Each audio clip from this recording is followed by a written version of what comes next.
Too many days in the darkness without a glimpse of the light. Running tired and broken and scared, but I swear I'll never give up the fight. I see you broken and beat, head pulled down over your eyes. Every part of you wants to surrender, but darling, you were meant to survive.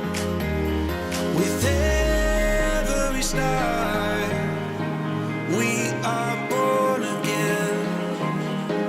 Open your heart, spend less time in your head. With every star, we are born again. Open your heart, spend less time in your head.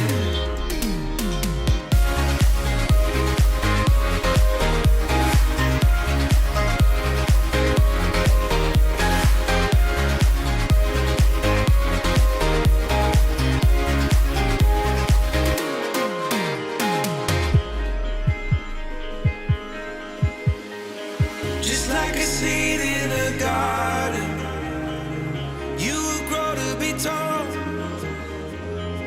staring out over miles of land without it, but wanting to build up walls. Lift me up in your branches, we can watch the sunrise. Just a couple of bruised up souls that believe that it was worth one more try. With every star, we are born again. Open your heart and spend less time in your head. With every star, we are born again. Open your heart, spend less time in your head.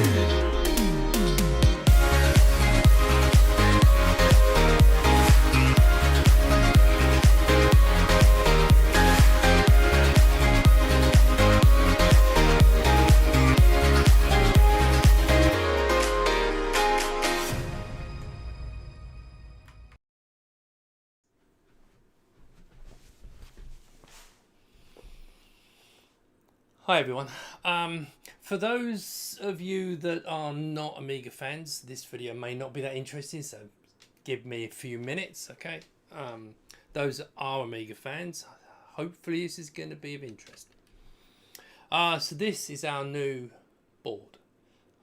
This is it's basically, if you've probably heard of the Mini-Mig, as you may be aware, they put their designs up, so if you want to modify them in any way, you can. And so, of course, I gave this to Appy when he had some spare time. And, of course, you know what Appy's like. He put it together pretty quick. And this is the fruits of labour. Now, so what is this?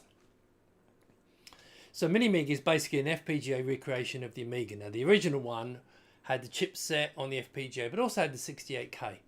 And so it had that kind of performance. Whereas this one's slightly different. Now, this, you probably can't see it, but you can see those pins at the back. This has a 68,000 chip socket. So what that means is you can put literally a 68,000 chip in it, one of the original ones, or an Amiga accelerator. Or in this case, which we're targeting for mainly, is for PyStorm. Now, the reason for PyStorm is stupid performance. So basically, the Raspberry Pi, I've got a 3A here, which is about £25. It gives a ridiculous amount of performance. I mean, the fastest Amiga ever. And what it does, but all it does is it emulates the 68,000 chip. In fact, actually, this is either 6820 or 6840, and the math code processor. But it also uses the HDMI to do RTG graphics. So this is an absolutely all-in-one amazing product. What I'm going to do very briefly give you a little bit of history, because you know I have history of this thing. So back in the late 90s, if you read David Pleasance's book, there's a chapter in there about my history. And when the Commodore, well, basically Commodore largely making a mess of the Amiga, not completely, but largely. When it all went pear-shaped, it ended up in the hands of a company called Gateway 2000.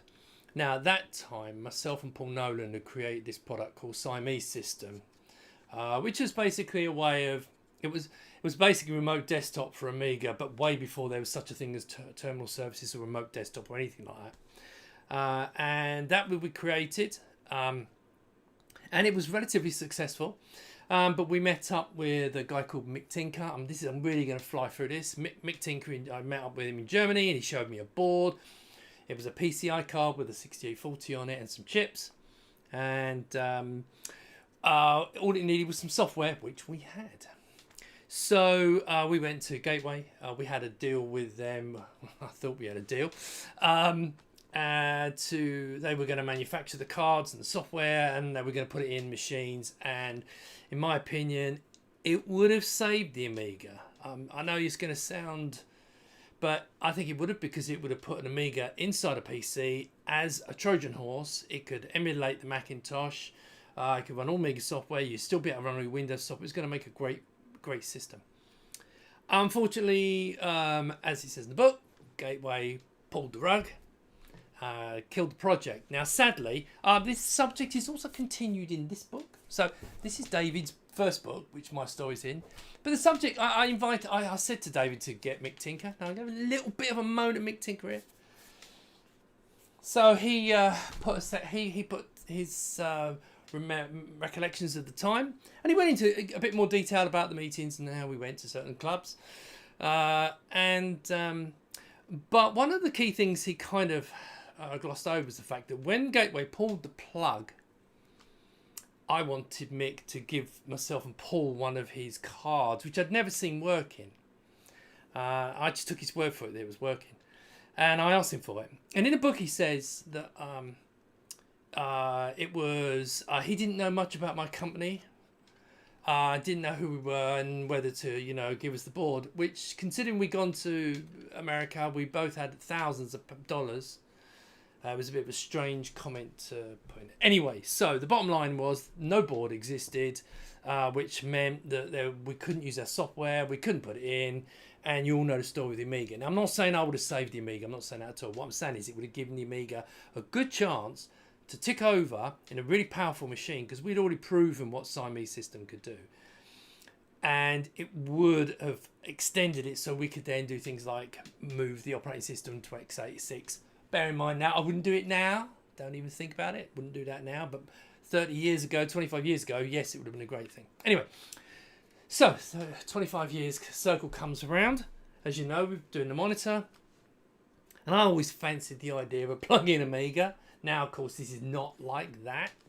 But this is a plug-in Amiga, and it plugs into our XRI bus in the back of the monitor. And literally just plug and go.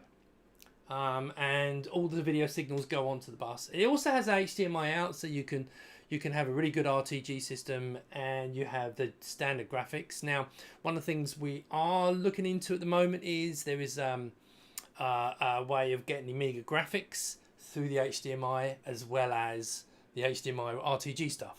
So we're looking into that, and hopefully now this product, I'm going to discuss this more in the live stream, but this product is still, I'm going to call it experimental, but it works because it's based on a good design.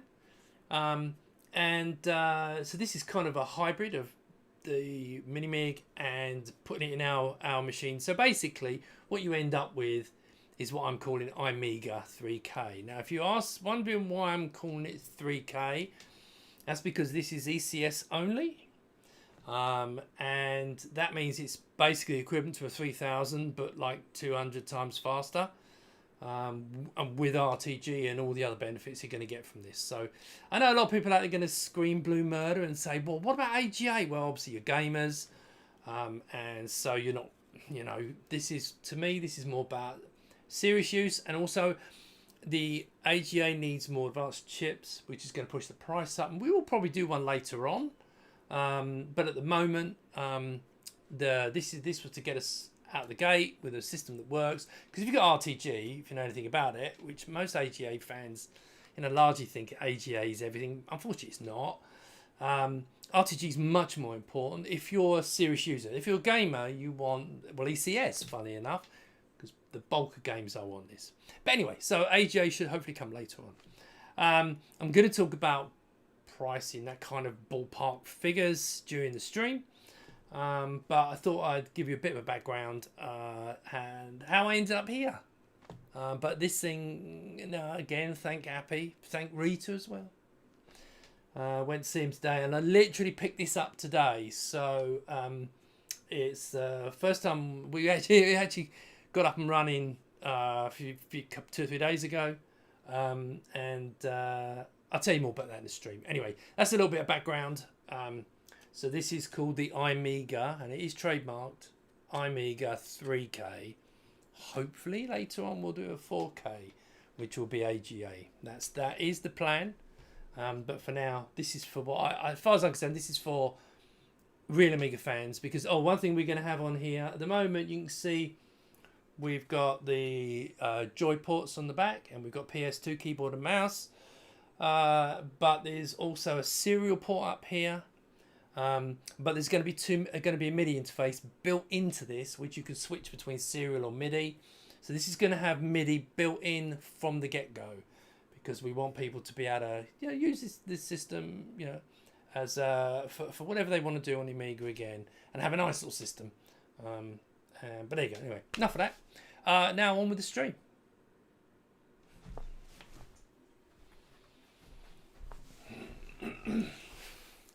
Well, there you go. Hello everyone, Happy New Year. See if everyone can hear me alright.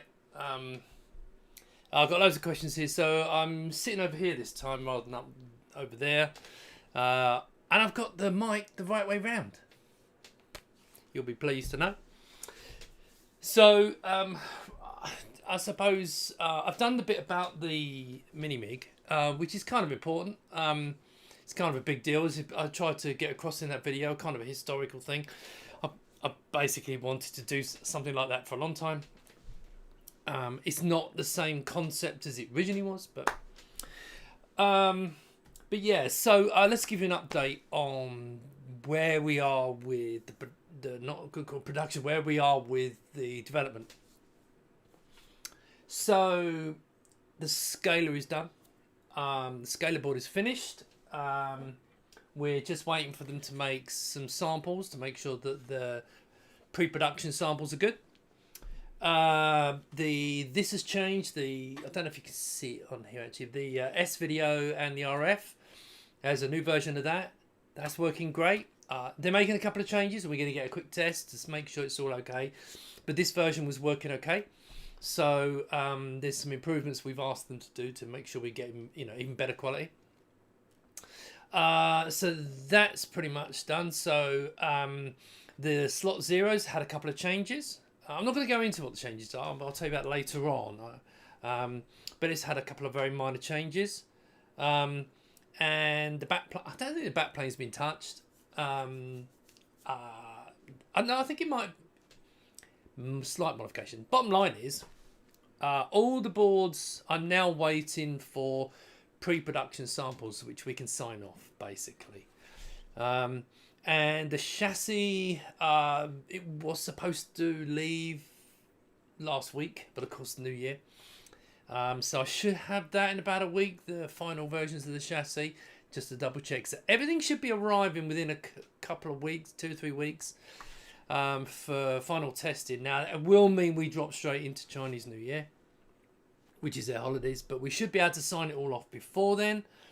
So as soon as they come back, then fingers crossed, we can just crank everything up and start making things. That's where we are at the moment. And then again, once we start, it doesn't take long to manufacture everything. It'll probably take longer on the boat, but we have made great progress, and you're getting such a better product. I know I'm late. But what you're getting is a totally different. Okay, it's completely different. And we've been through so many iterations on this, you know, constant change and evolving and so on to get where we are now, and we're really happy with what we got. So that's where we are. Little things like the Raspberry Pi fitting kit. There you go. Just works. If you're interested in putting a Pi 4, great. If you want to put a Pi 3, great. If you want to put a Pi 5, bear in mind that our power it requires what's called a USB PD power supply. Now, our power supply isn't that kind of power supply. It has plenty of power. It's got all the power it needs. But because it's not a PD one, you need to go and look it up yourself, find out what it is. But because it's not that, what it will do is it will say that if you plug anything into the Pi, you're only going to get 600 milliamps. Now, it'll be enough to power the Pi fine. And it's also inside the monitor, you've got like still 3 or 4 amps spare on 12 volt or 5 volt connectors internally, so you can get power to any device you want to put inside it. So it's not an issue. It's just we don't have a PD compatible power supply. We don't need it. Okay, that's the bottom line. We're not doing it just for the Pi 5. The fitting kit for that is pretty much done. The fitting kit for the Mister, which you can't see but it's playing here, that's pretty much done. And we're pretty much on target now, and then we're getting to that point now where we just want to sign it all off and start making these things. Yeah, I'm really pleased with the progress. Well, I wish it'd been quicker, but it's never going to be quicker, not for what you're getting. I think I hope people will be really pleased with what they get. The quality of this thing, especially like for example the scaler, as it's evolved over time. I will do a video about how it evolved, explain the steps and the changes and improvements. But we started out, with the GBS 8200, was improved by the GBS control, etc. We got rid of that board fairly early. Took the TrueView chip off of it, and again, I'll do a video on this. But took that, and Happy made his own board. We did an experiment. It was much better. And our boards are 4 layers, so they're really good quality. It's just, you should be pleased, okay? But look, to be honest, the thing I'm probably most excited about, which is what I really wanted to do, was to turn a monitor into an all-in-one Amiga. Okay, so hence the name, as you can see, down there, iMIGA, which is a trademark, and it's called the 3K. So this version is the 3K. So what you're seeing on the screen, it looks a little bit dark because I'm trying to balance the brightness from here, so you can kind of see what I'm doing here, but you can also see it on the HDMI out on the there.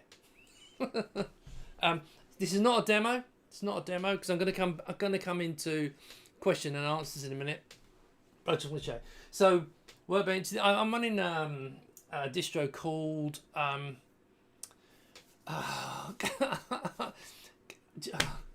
Caffeine OS. It's really nice. There is an Amiga AmiKit version for this, which I've not installed yet. But there is a version that you can install and run on it. So that's AmiKit with all the usual AmiKit stuff to run on it. But it just looks fantastic. Of course, I've set everything up for 1280 1024. Why wouldn't you? That's the monitor. But as you can see, I've got my Workbench, and if I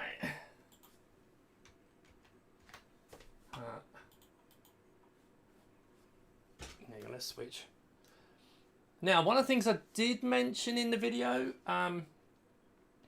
was we are planning to hopefully do the captures. So this is the Amiga screen going for the VGA, goes straight for the bus. We're hoping we're going to be able to capture that and use Claude's new video capture system, so everything goes out the HDMI. That's the plan, because that's designed to go onto an actual chip. This isn't. This is an FPGA. It's slightly different, but it's there. We should be able to do it. So whilst I can't promise that, at the end of the day, that's ideally what I want. But in the meantime, you've got a VGA output. Now, just for fun, so you can see. Now this is using the Raspberry Pi 3A. Now, if you've got an Amiga, if you haven't got an Amiga, this is going to mean nothing to you. But you can see the comparison between an A3000, which is 171 times. So that's the performance difference you're getting with the processors, and also the RTG is just wonderful. So if you want to use the Amiga, you know, reasonably seriously, you know, you might want to do Scala.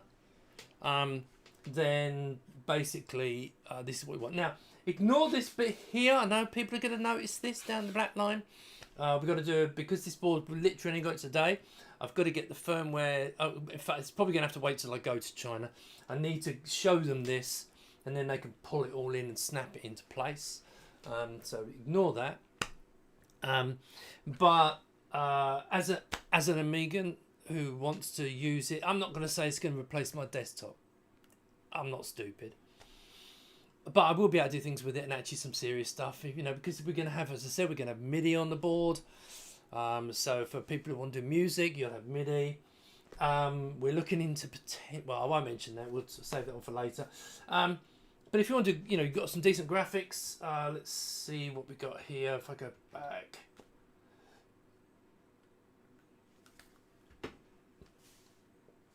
If you want to do graphics, TV Paint.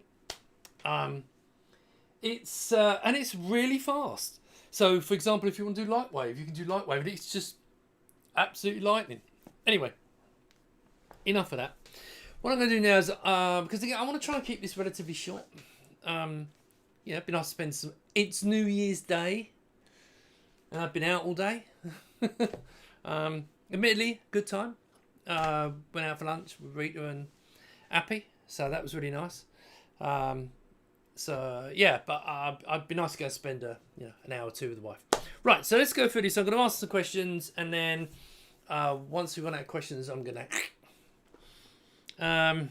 So Jeremy says the card has a switch to the on position. Okay, let me explain switches. On the back, I don't know if you can see this, but this is the scaler. I don't know if you can see this. It's got a little switch.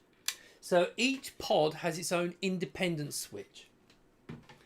But the slot 0 card, which is the main control at the bottom, also has one. But that's the overriding power. So the power goes in there. You turn that on, and it powers everything up. If your other pods are turned off, they get no power, obviously.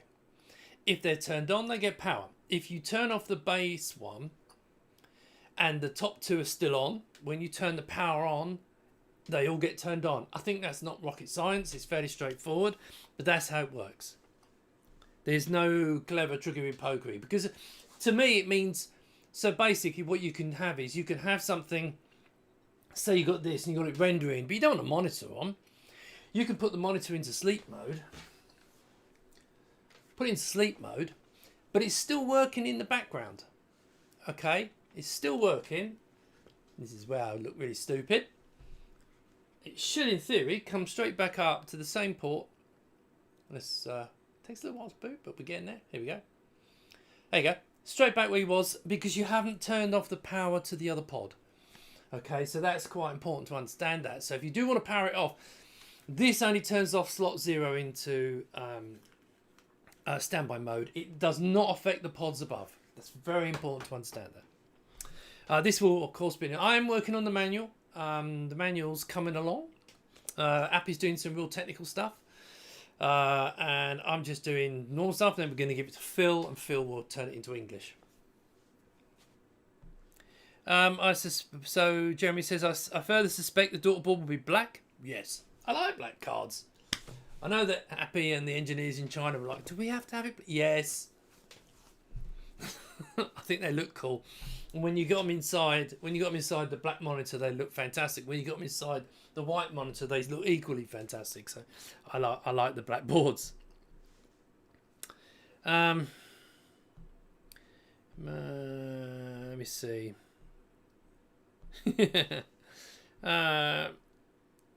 Okay, just stepping through. Right, Steve says, yeah, okay.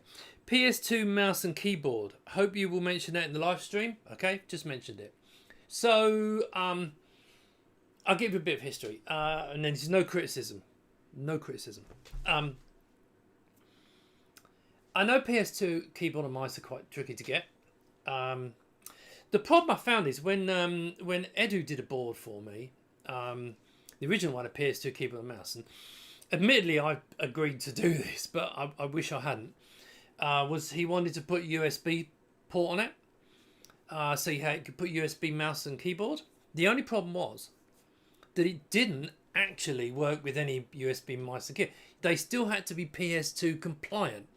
And so people were plugging everything and thinking they could use it. Well, you can't. It has to be handwritten to support an individual keyboard and mouse. So I like the idea of PS2 keyboard. You know what you're putting in. You know exactly what it is. If you've got USB on there, it's just going to confuse people. Okay, so that's why I went PS2. Yes, I will supply them and I will get a source. I can get black ones actually very easily, and black mice. Actually, white ones are more tricky. I've got a few, but very few left from previous projects, but I will make sure I can get them. I'm also looking into as you probably know, to do a nice keyboard and mouse set to go with this at some point. Great work, thanks. Yep, appreciate that. Very nice. Happy New Year. I think I said Happy New Year, everyone. A lot of Happy New Years. How does internal HDMI work with PyStorm dongle into board? Now, okay, so what happens is, so there's an HDMI on the Pi, and when you get the slot 0, it has one external HDMI and one internal HDMI. Okay, so you just plug it straight into that. Now, if you went for the 5-way HDMI switcher, you have an extra 3 external HDMIs and 2 internal HDMIs. You just plug it into one of them and choose. So you have 6 HDMIs. So that's how you can have 2 internals. That's why if you've got, because very important to understand, I think I've mentioned this, but I'll say it again. This board originally was the SVidia and the RF were going to go through the HDMI. The problem we had was that whilst the RF looked great, the S-Video didn't match the quality of the S-Video board that I'd already chosen. And I wasn't happy with it, to be blunt. So I canned it and I went back and asked them to put the circuit from that controller onto this board. So this S-Video goes direct internally onto one of those HDMI ports. So you need the switcher if you're going to have 2 devices in there. Okay, so you need the HDMI switcher. I mean, it's £19 extra, so you should be getting it anyway. But yeah, so that's how that's going to work. So that's direct, and you're probably going to end up on 5, but it depends which one you want to put it on. Gateway 2000 was in my neck of woods. Yeah, Gateway was good company. The only problem with them was, well, I'm going to get into trouble saying this, but I think it's an American business kind of way. I didn't realise that a letter of intent wasn't worth the paper it was printed on. I thought it was like a contract. Over here, that would have been a contract, legally binding. In the States, it's basically nothing. So, without going too much detail, because I don't want to, can't be bothered. Basically, because they pulled the plug, I'd invested a lot of time, effort, and kind of committed to it. They pulled the plug, completely wiped me out. So, I'm not overly impressed with that. I think it did make me, let's just say, less keen to work with American companies, because Gateway was massive. But, can this mini-mig work without the monitor? No, obviously not. If you want that, if you want to plug it into a normal monitor, just go to minimig.ca. They've got loads of them, which is based on the V197. You can get that one, or maybe the Mini ITX version, and you can have that as an external device. So this is just custom designed purely for the monitor. Will there be custom Checkmate SD cards loaded? Yes, I'll sort something out, because obviously I can't distribute this. I'm considering the AmiKit one, but I may just end up doing my own, because I have one already, and I may kind of expand on it, and it's pretty good. And it also is, I've got like 1.3, and I've got a few in the. Well, I haven't done the AWOS video actually yet, but I've got I've got a gaming drive. I've got a productivity drive, and I've got a 1.3 workbench drive, and it's so I'll probably go down that route. And of course, all the software on there is legit. Yeah. And you can still update it, make your own drives. You'll be fine. What about AGA? Here we go. Why you have a CD32 in front of your checkmate monitor? No, I don't. CD. Hang on, let's just read that right before I say you're wrong. What about AGA? That's why you have a CD32 in front of your checkmate monitor. Well, actually, a CD32 is sitting. If that's the one you mean, it's up on the shelf. So let me cover this in, okay? Very briefly. AGA 2-bit planes. Who cares? So I was never a gamer, as a lot of you know, and I was never that bothered about AGA. Because all I wanted was RTG, because we needed high resolution, 24 and 32-bit displays to do professional work. We didn't give a monkey about AGA. Now, I will preface that by saying I used to use Scala AGA, which is very good. But apart from games and the occasional software, RTG is much better. So I'm not that bothered about it. And I think 80 to 90% of the game and demo library is ECS and OCS. So, but we will do an AGA. You know, we will. If I'm not expecting to sell a lot of these ones. The idea is it's going to be a lot cheaper. I'm going to make this board a lot cheaper because I want it to go to enthusiasts who, Amiga enthusiasts like me. I want them to have it, who understand. That's why it's called the 3K. But AGA, yes, we will do one later on, but that's a gaming card, and to be honest, I'm not actually too worried about a gaming card, but you can always run an emulator or something. It will put the price up a bit. And let me talk about pricing. So, okay, you're going to have to take this all with a pinch of salt. But my hope is to sell the ECS, the 3K version, for now excluding VAT. And this is, I'm giving you ballpark figures, okay? Because I've got some figures, but they're not 100%. But we're looking at about 240, 250 for the ECS version. More than likely, a complete guess, I'm expecting the AGA version to go up to about 400. And the reason for that is that we have to put much higher performance FPGA in there. More expensive RAM, and there's a few extra bits that we've got to put in there. It gets more expensive, that version, just to give 2-bit planes. But that version will make that available. My aim is to make something that's affordable. And we want to make a nice keyboard and so on. So, yeah, I mean, it's 1280, 1024, 32-bit graphics, high-speed RTG. You can have it in 256 colours if you want. You can have it in 16-bit, 24, 32. And you've got all the ECS modes as well. So I think it's pretty cool. It's an STE. No, it's not. Having said that, there's no reason I won't be doing this. Although we could just emulate the thing, can't we? I mean, there's no reason you couldn't make this board turn it into an Atari ST. I mean, I'm looking at it from the product for people. I see no reason why you couldn't, because I think there's already a Pi Storm potentially being done for the Atari, or may have already been done. So let's flip that over there. In fact, let's go to full screen. Hang on, instead of you looking at that. Yeah, let's get a bit closer.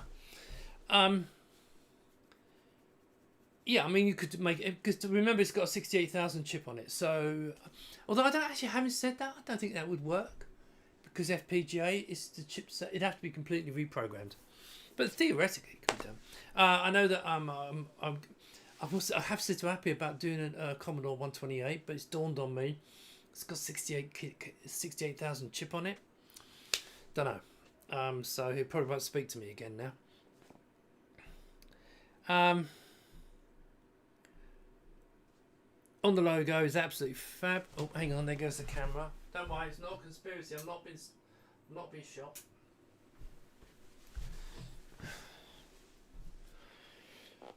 Right.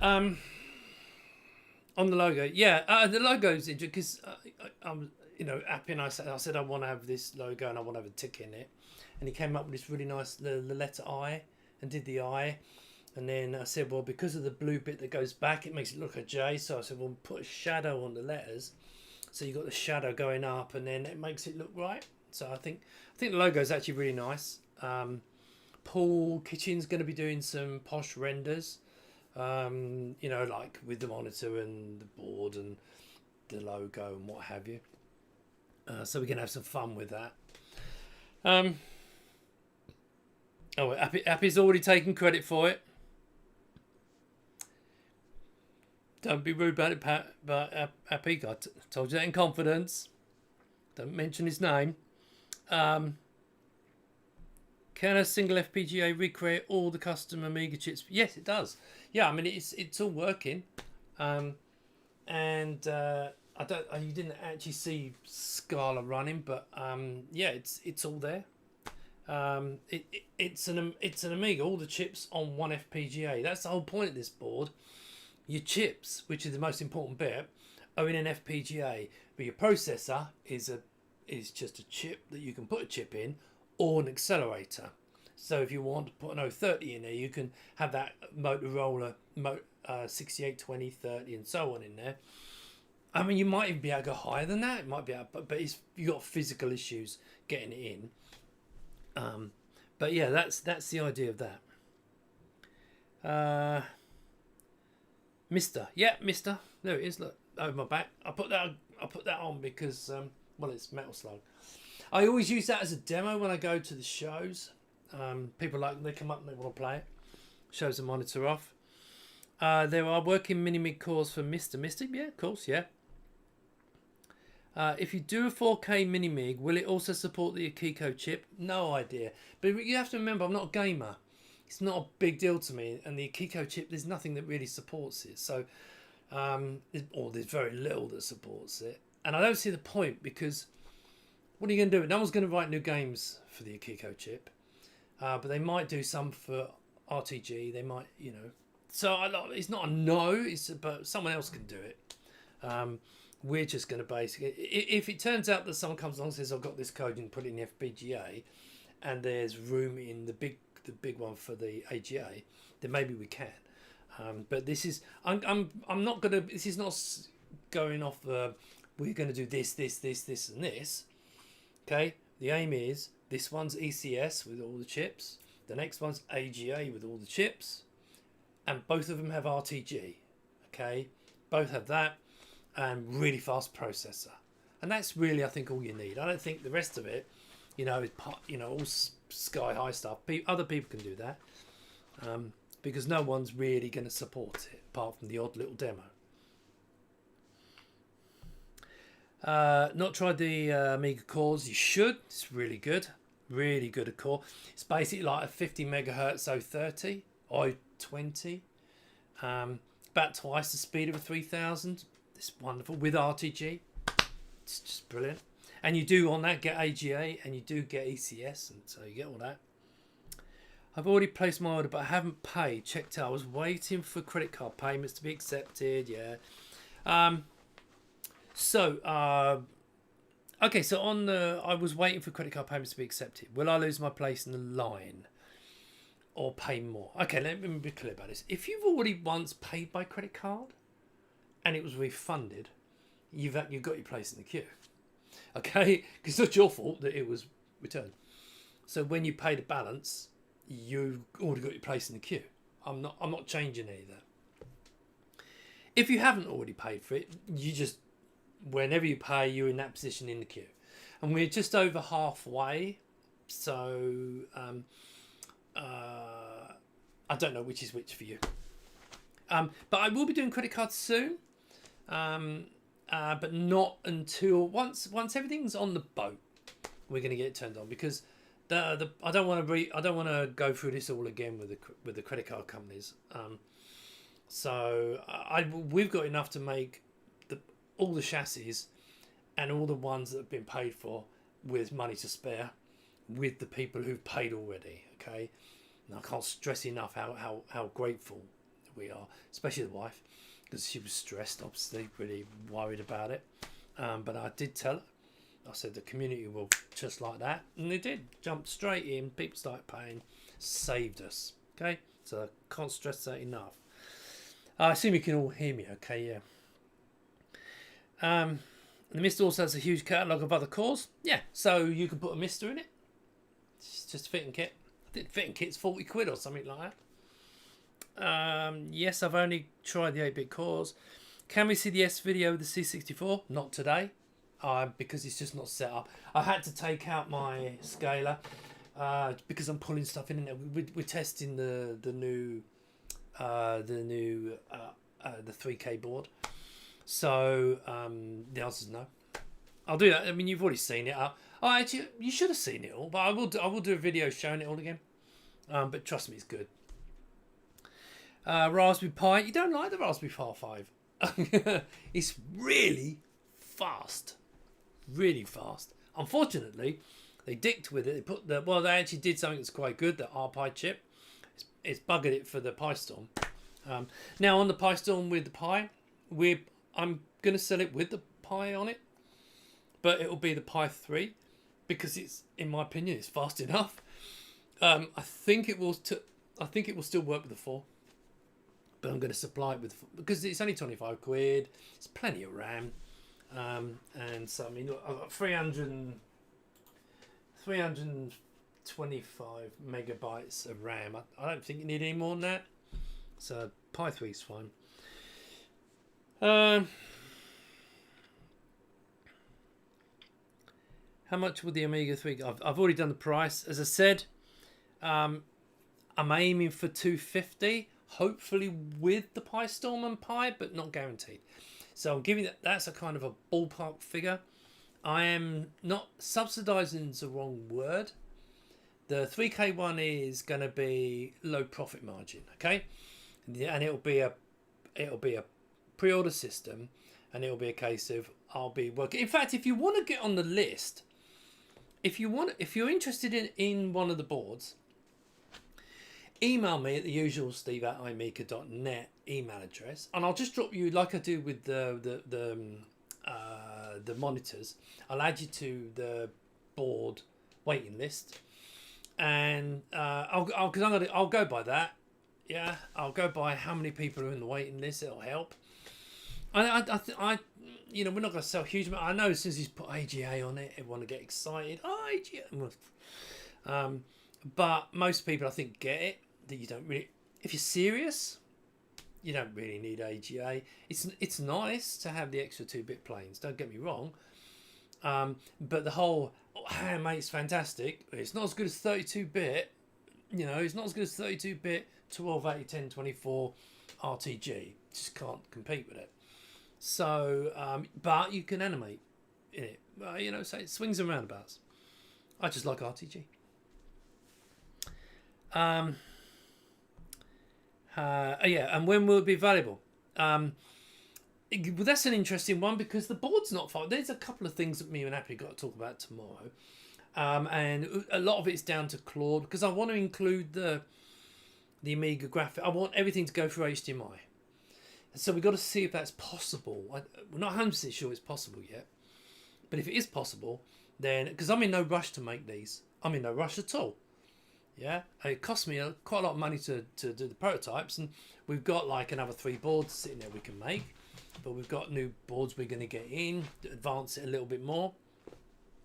But we are waiting for Claude to finish his work, and then if it looks like we can do it, and we can supply the signals he needs, then we'll do that because I want it all in one, HDMI, everything's on there, just like Michael Schultz has showed.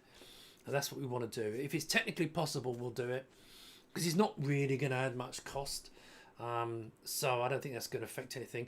But I want to make this version for serious Amiga fans who understand that ECS is really bloody cool and can you know, tied up with RTG makes a fantastic system if you're going to use it properly and not just games. I mean, that sounds terrible, but I'm not a gamer. Right.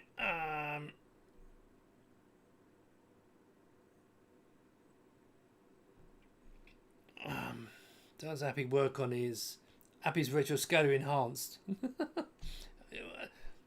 The Appy's retro scaler is now kind of done. Yeah, done. That's not to say in the future there might be a new one, but there's nothing we really at the moment want to add. So you know, I think that's pretty much done.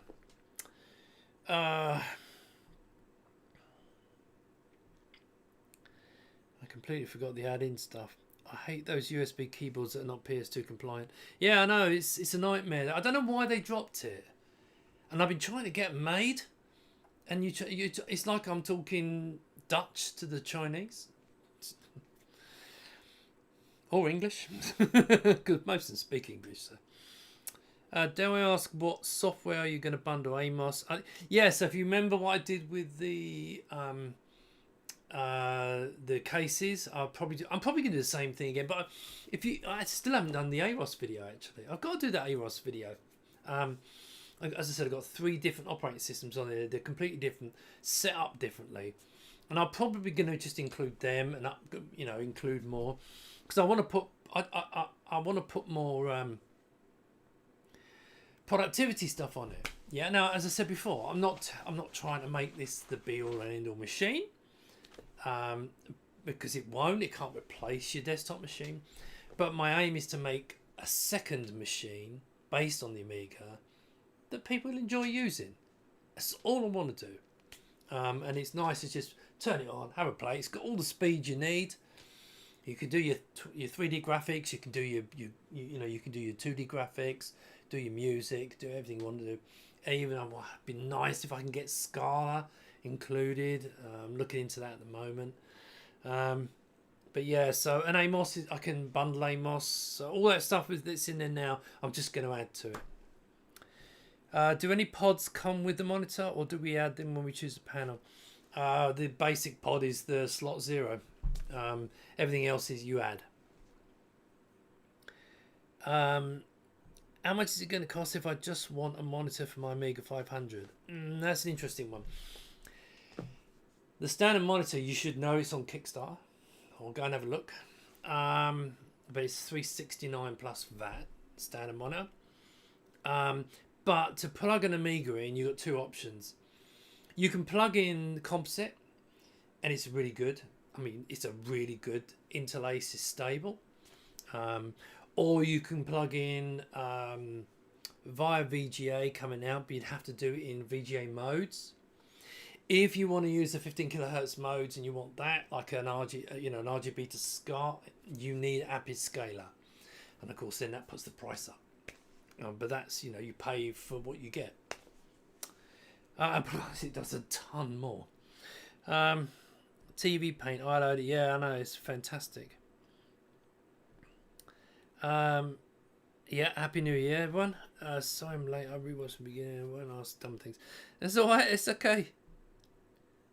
You should consider joining this Patreon.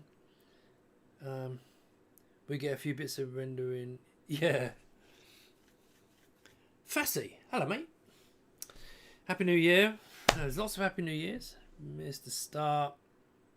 Right, you better get your questions in, because I'm nearly at the bottom of the list, and that means I'm going to can this so I can go and sit off. I love the Raspberry Pi 4. The 5 is too hot and the GPU is too slow. Yeah, I mean, look, the 4 is brilliant, actually. I mean, that's what I've got on here. The 4 is good. The 5, it does run hot, but I put one of those fans on it, which never comes on, and it's got a massive heatsink, so actually it takes care of it all, and I don't overclock it. But it has some other, it's got other things it does. I mean, they've built it for the future, but if you're going to use it as a desktop computer, it's actually pretty much a desktop computer. Not perfect, but pretty much. How feasible would a Falcon be? Don't know. Do you want to do the FPGA? No, I don't think anyone's going to be able to do that. especially not with that. Oh god, what's it called? DSP. No chance. I wish I could find a Falcon at reasonable price. Yeah. Have a good on Metal Slug too if you can. Have a go on. No, I'm rubbish. The USB protocol is complicated if you want it to be supported. Yeah, it's. This is why I put the PS2 on there, because everyone knows what it is. Bit more tricky getting them, but at least you know what it is. People aren't. I can put a memory stick in it, or I can put a video camera. No. That looks like Paulie's here. Hello, Paulie. The USB Pro. Oh, okay, I don't know. Refurb Falcon 030 is only $2.5 grand. Wow. Can I add the Pi pod to my order? I ordered the S-Video pod original, but now I have a free slot. You may have mentioned this already. Yes, I mean you. Before, later on, don't do it now, or you can, but just don't pay it. I'm gonna update everyone on everything and say, well, this is, if you've got this, you might want this, or if you've got this, you might want to upgrade to this, and then you can do it all as a secondary order. But I don't want like secondary, third order, fourth orders for the same order. It just gets complex. And so, but I'll come back to you later on. If you place your order, there's no rush. I don't need your money. We just sort it out later on. Adding the S-Video card. Do we email you, or will it come later? Yeah, don't do that yet. If you've already bought your, don't, because it's, the price is still going to stay the same, because of course the S-Video card was a separate pod. It was going to be a little box, which I don't know where that one is. It's around somewhere, and we were going to put it in one of these frames, but now it's actually part of this board, and you get the RF as well. So for the same money, you're going to get S-Video and RF, and it's all in the same pod, so you don't waste that third pod. But we keep the price the same. In the future, I'm not sure. The price is going to change. That's after I've shipped the Kickstarters. Do you know if there is a USB to PS2 external box? I don't know. I don't make one.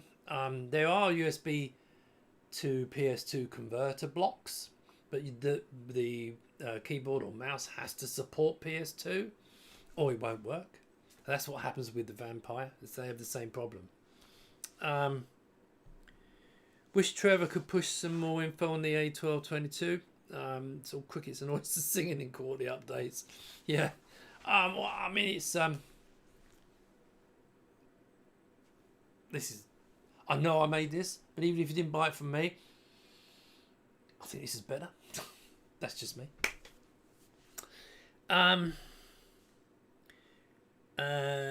Traditionally, LCD measurements are on the diagonal and accurate to viewable size.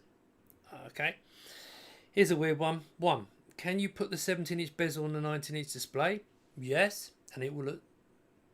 Actually, no. If it's 17-inch on a 19-inch, but you're going to lose a lot of your display. And no, we're not going to modify it for you.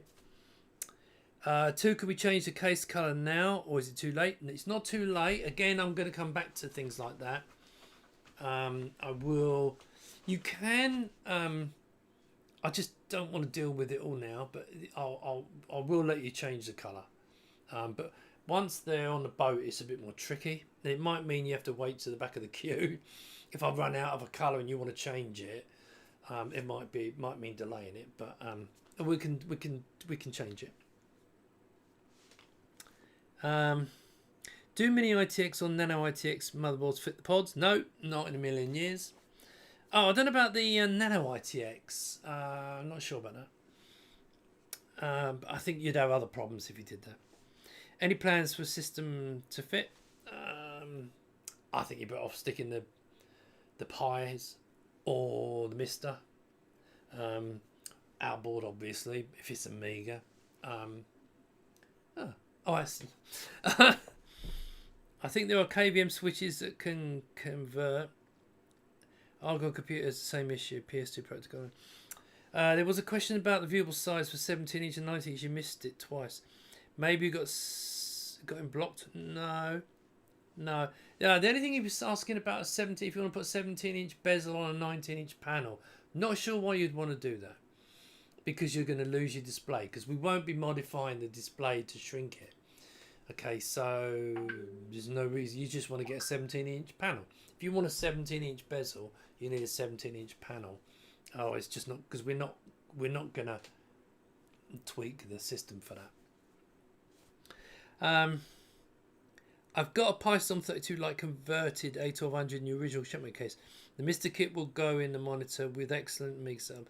Also got the hybrid setup. You've really got a lot on you, yeah, of course. Are you hoping to have a nice Amiga style keyboard for the iMIGA? That's the plan. But again, it has to be PS2 compatible. That's been the stumbling block. However, I have spoken to a guy on Yambita. He did a video about the keyboard, that custom keyboard. I've spoken to him and said about, can I use the design, and we're gonna try and work with him later. I can't do it right now.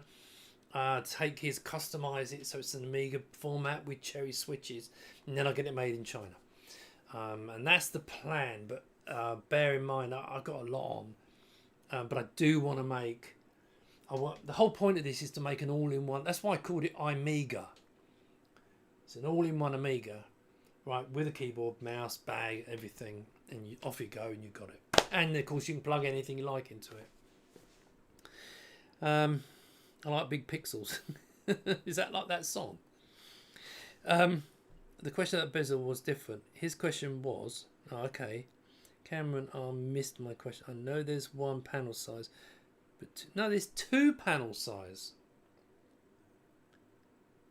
There's two panel. Why? I'm not sure why you're asking this. There's one panel. There's two panel sizes, 19-inch, 17-inch. Each one has its own bezel. That's why you can't put a 17 onto a 19-inch panel. I think the missed question about view size.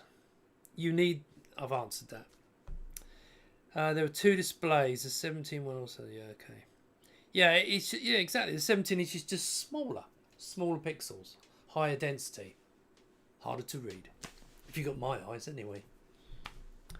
Right. Okay. So, any more questions? Because I've been doing this for an hour now. Oh, let's have a drink, in case you're wondering. Beep, beep.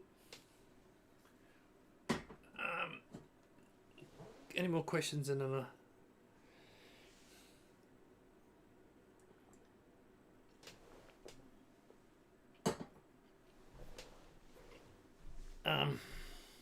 right, okay, I'm going to call it a day because that's enough, and I want to go see my wife. When are we doing this again? 2 weeks? Probably. Yeah, more than likely. I mean, by then I should start having everything arriving. So I mean, I've been doing this every couple of weeks, so I'll do it again in a couple of weeks. Will you be doing a Morphos system later in time? Well, that's a tricky one. Are you talking about for the monitor or the case? The trouble is they're all stuck on PowerPC. Oh, no, I'm going to upset people, but PowerPC was dead 30 years ago, so I don't know why everyone wants to stick to it. As it turns out, 68K is the new one. So I think stick with 68K. If someone makes something, I mean, you know, there was talk of Morphos. Ravi put one of those little Apple. I've got one up there, sitting up there. Morphos Apple Mini, PowerPC Mini, and he took it apart. He actually put it inside the case and connected it all up, and that was quite neat. So that's one way of doing it, but it's not really a. You can't buy a motherboard to make it work. I mean, the 1222 would have been great, but you can't put Morphos on it because it's crippled. I'm sorry, Trevor, but it's crippled. I don't know. I mean, don't know. Maybe they just. They'd all just go to ARM. Yeah, move to ARM and be done with it.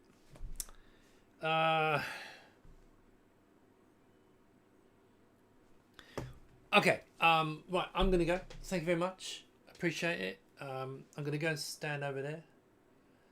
And hopefully you enjoyed the demo. hopefully you like the thing. Remember what I said, if you want to, if you're interested in one of the iMIGAs, the 3k, email me. I'll drop you into the mailing list. Nothing to pay. If you're bearing in mind it is for the monitor, so it's only really for people who buy a monitor, because otherwise you've just got a board that'll do nothing. We won't be making an external version, I don't think, because unless there's a really good reason, because you can go to Minimig and buy the boards, so it makes no sense. But yeah, that's thank you very much. I'll go over there now, so I'll speak to you later. Well, I'm still around, standing here, look, waiting for my computer to turn on so I can say goodbye. See you later, guys. Thanks a lot.